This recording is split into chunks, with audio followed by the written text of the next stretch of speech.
एक पंडित जी कई वर्षों तक काशी में शास्त्रों का अध्ययन करने के बाद अपने गांव लौटे।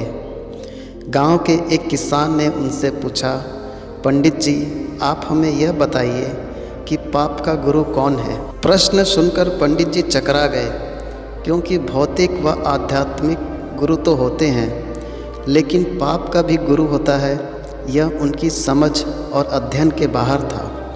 पंडित जी को लगा कि उनका अध्ययन अभी अधूरा है, इसलिए वह फिर से काशी लौट गए। पंडित जी अनेक गुरुओं से मिले, मगर उन्हें किसान के सवाल का जवाब नहीं मिला। अचानक एक दिन उनकी मुलाकात एक वेश्या से हो गई। उसने पंडित जी से उनकी परेशानी का कारण पूछा, तो उन्होंने अपनी समस्या बता दी।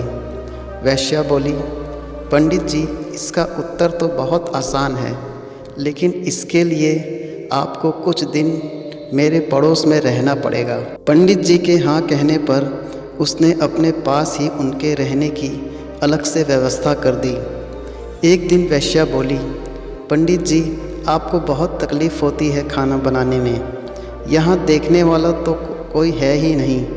आप कहें तो मैं नहा धोकर आपके लिए कुछ भोजन तैयार कर दिया करूं। आप मुझे यह सेवा का मौका दें तो मैं दक्षिणा में 5 स्वर्ण मुद्राएं भी प्रतिदिन दूंगी। स्वर्ण मुद्रा का नाम सुनकर पंडित जी को लोभ आ गया। साथ में पका पकाया भोजन अर्थात दोनों हाथ में लड्डू।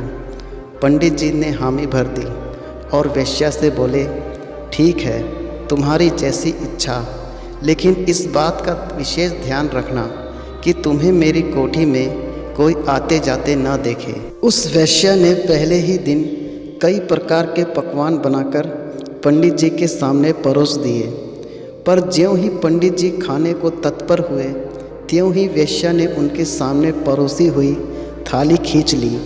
इस पर पंडित जी क्रुद्ध हो गए और बोले, यह क्या मजाक है। इस पर उस वेश्या ने बड़ी ही विनम्रता से कहा, यह मजाक नहीं है पंडित जी, यह तो आपके प्रश्न का उत्तर है।